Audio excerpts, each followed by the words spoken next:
Looks like something of a D-Day that is now looming, of course, for the former royal known as Meghan Markle, sometimes known as the Duchess of Sussex, or sometimes, if you're on the Drew Barrymore show, of course, Meghan Sussex. Remember, Mindy? It's me.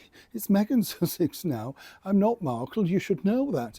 Of course. What we do know is, though, that she's in crisis mode, literally, with the biggest payers on her, shall we say, payroll, whatever you want to call them. Of course, they're partners, aren't they? We're talking Meghan and the D-Day that is now looming alongside her mega deal with Netflix.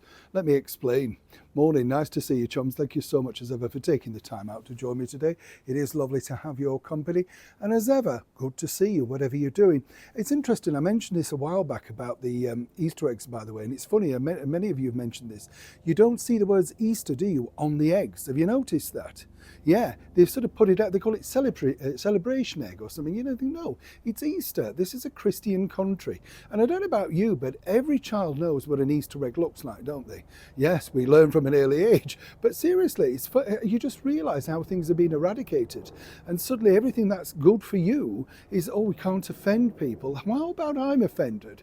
I don't care about it being happy holidays. It's Merry Christmas or Happy Christmas. And it will remain like that. And I don't care what people think. That is the deal. It's the same with Easter. Why can't people just leave things? You know, we're not asking any other religion to change their religion. And it's as somebody pointed out in a recent video I made, and I thought it was fascinating, about the BBC broadcasting, of course, the Ramadan stuff. When did they ever broadcast from a Jewish synagogue? Good point. You know, all faiths should be covered. Why should it just be exclusive to one? Yeah, I totally agree. Let's get back to your royal story of the day. This has not been Meghan Markle's week, you know, let me tell you.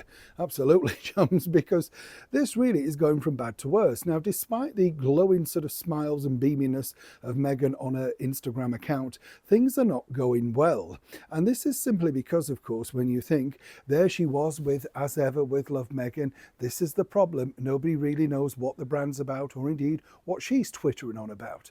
But now, when it comes to money, and this is always the problem if you're a celebrity, and as I said to you before, this is what Harry and Meghan are. They're just micro celebrities now battling it out in a very crowded world of the likes of Gwyneth Paltrow, Goop, and of course Pamela Anderson, and many others doing it seemingly a lot better. Meghan to me looks like a student that's just found things like the Fray Bentos pie or the pot noodle and thinking, I'll have a crack at that. Nothing wrong, but not when you're being paid thousands, if millions of pounds to deliver an interesting product.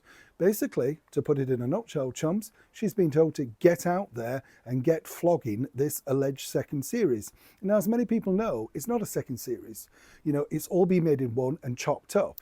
They decided to split it in order to see whether the reviews were good or bad, or whichever way you want to look at it, and then they move it on from there.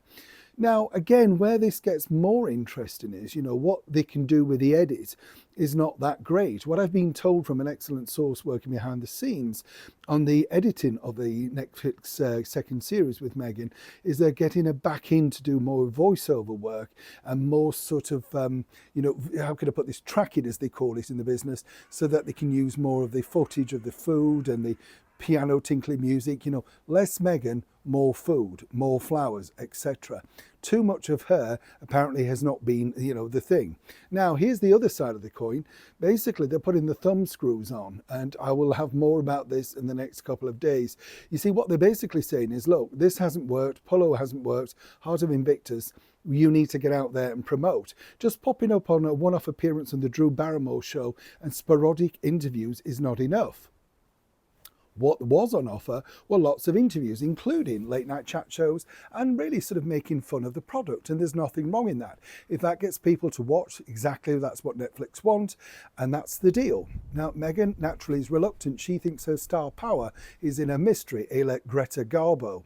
They see this differently and are basically saying, second season's coming around, you better have a long list of things that you're going to appear on in order to shore up these dwindling and very disappointing ratings. Now, if she doesn't do that, according to that source, well, Meghan truly has cooked a goose with Netflix. And with Harry's polo in disarray, all thanks to the terrible situation regarding Centre Barley, it looks like the golden handshake deal could be once again a one-off special, if, of course, they're willing to spill. Neil Sean in the very heart of Yorkshire.